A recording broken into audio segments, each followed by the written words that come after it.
Shalom, selamat pagi jemaat dikasih Tuhan.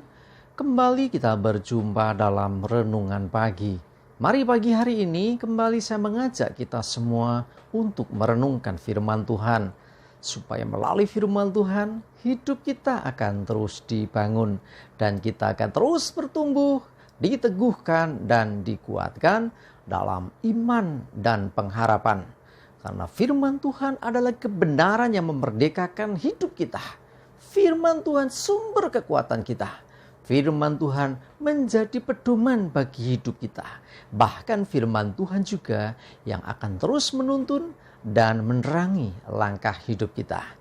Ya, mari jemaat dikasih Tuhan, sebelum kita merenungkan firman Tuhan, kita akan berdoa terlebih dahulu. Bapa di surga, kembali Tuhan, pagi hari ini kami datang ke hadirat-Mu. Kami sungguh mengucap syukur atas segala kebaikan-Mu ya Tuhan.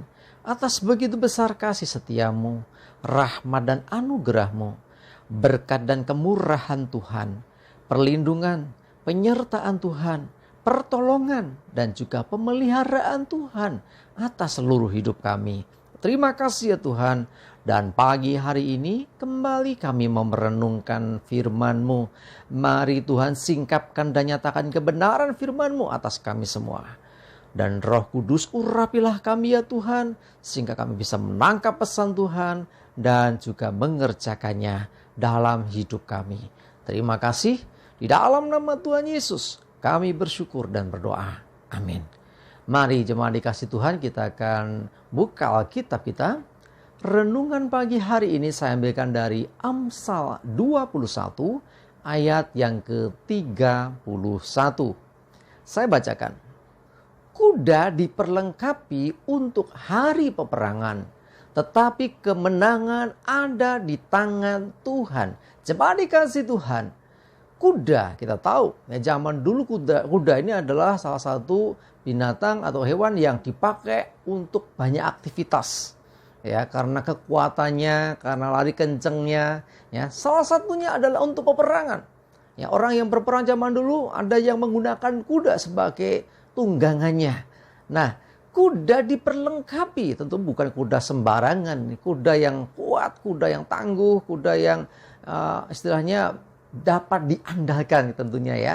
Diperlengkapi untuk hari peperangan. Jadi sebelum perang kuda itu dipersiapkan dengan luar biasa. Tapi perhatikan, kemenangan ada di tangan Tuhan. Digambarkan seperti kuda yang digunakan atau diperlengkapi untuk hari peperangan. Demikian juga hidup kita.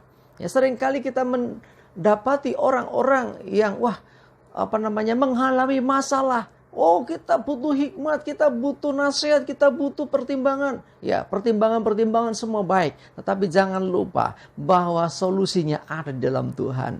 Ya, kita boleh berobat ketika sakit. Oh, dokter, obat-obatan, semuanya diperlengkapi, semua dipersiapkan untuk orang sakit, untuk mengobati orang sakit. Betul, tetapi kita mesti sadari kesembuhan ada di tangan Tuhan. Oh, guru-guru dipersiapkan untuk mengajar, mendidik murid-murid ya supaya murid-muridnya pinter. Ya, guru memang dipakai Tuhan, tetapi jangan lupa kecerdasan itu datang dari Tuhan. Jadi artinya apa? Betapa pentingnya kita hidup dengan takut akan Tuhan. Karena segala sesuatu, apapun itu yang ada dan terjadi dalam hidup kita, Tuhan adalah jawaban dari semuanya. Ya, jadi jangan pernah mengabaikan Tuhan. Oh, usaha, perjuangan, bayar harga sudah lakukan untuk sebuah keberhasilan, tapi sukses datang dari Tuhan, ya kan? Jadi intinya itu ya. Ada ayat mengatakan juga bahwa berkat Tuhanlah yang menjadikan kaya, susah payah tidak menambahinya. Nah, itu pun sama kan? Datangnya dari Tuhan, susah payah enggak menambahi. Tetapi bukan berarti kita tidak melakukan apa-apa. Lakukan apa yang menjadi bagianmu. Tetapi jangan pernah melupakan Tuhan. Karena dialah sesungguhnya sumber inspirasi kita. Dialah yang akan menuntun kita. Dia sumber kemenangan. Dia sumber keberhasilan. Dia sumber berkat. Ya, jadi jangan pernah melupakan Tuhan di dalam segala hal yang kau lakukan dalam hidupmu. Ya, jemaat dikasih Tuhan. Kuda diperlengkapi untuk hari peperangan. Oh, pasti luar biasa. Tetapi jangan lupa, kemenangan itu ada di tangan Tuhan. Kalau engkau hanya mengandalkan kekuatan kuda, engkau mengandalkan pengetahuanmu, engkau mengandalkan pengalamanmu, engkau mengandalkan orang lain yang dipandang hebat, pinter, tetapi engkau melupakan Tuhan, adalah satu kerugian yang amat sangat. Sebaliknya, saudaraku dikasih Tuhan, utamakanlah Tuhan terlebih dahulu. Nah, Tuhan bisa pakai apa saja dan siapa saja untuk menyatakan kuasanya. Nah, kita tahu di Alkitab burung gagak dipakai Tuhan untuk memelihara nabinya. Burung gagak yang mungkin dianggap sebagai burung yang tidak pantas gitu ya, membawa makanan untuk Elia. Juga janda miskin loh, dipakai Tuhan juga untuk memelihara hambanya. Dan banyak lagi contoh-contoh di Alkitab bagaimana sesungguhnya solusi, jawaban, kemenangan dari segala sesuatu itu adalah Tuhan.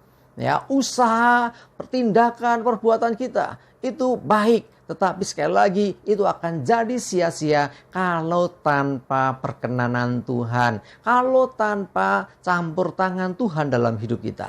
Ya, mari dengan mengandalkan Tuhan, apa yang kau lakukan akan lebih efektif. Karena apa? Karena Tuhan akan menuntun melalui firman-Nya. Apa yang harus dilakukan, Tuhan akan nyatakan. Sehingga ketika kita bertindak, terjadi kemenangan, terjadi terobosan, terjadi keberhasilan. Nah, sehingga apa yang kita lakukan sesungguhnya bukan karena hebat kita. Ya, kita hanya melakukan perkara kecil, ya, sebagai tindakan iman kita. Tapi sesungguhnya kuasa Tuhanlah yang bertindak. Jemaat dikasih Tuhan, ayo, apapun masalahmu, apapun pergumulanmu, apapun beban hidupmu, engkau mungkin merasa aku bisa, aku kuat. Tapi hari ini rendahkan diri di hadapan Tuhan.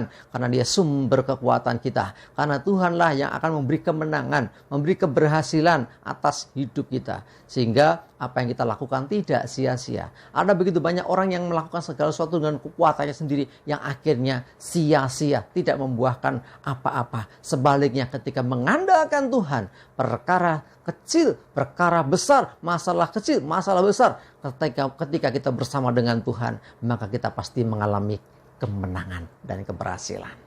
Amin, kita berdoa. Bapa di surga, terima kasih Tuhan. Engkaulah sumber kemenangan kami. Engkaulah sumber pengharapan kami. Engkaulah sumber keberhasilan kami. Dan apapun yang kami lakukan, kami tetap butuh Engkau. Kami butuh pimpinan-Mu ya Tuhan. Sehingga apa yang kami kerjakan berhasil, berkemenangan. Kami memang harus melakukan sesuatu. Kami tidak hanya tinggal diam, tetapi apa yang kami lakukan adalah berdasarkan tuntunan Tuhan, sehingga kami bisa menyelesaikan segala perkara dan hidup berkemenangan. Terima kasih ya Tuhan, kami sungguh mengucap syukur dan menyerahkan hari ini hidup kami dalam pimpinan Tuhan. Dijauhkan celaka dan mara bahaya, damai sejahtera dan berkat Tuhan menyertai kami semua. Di dalam nama Tuhan Yesus kami bersyukur dan berdoa. Amin. Mari jemaat dikasih Tuhan tetap semangat terus, maju terus dalam iman dan pengharapan. Selamat berakhir pekan, selamat beraktivitas. Tuhan Yesus memberkati kita semua. Amin.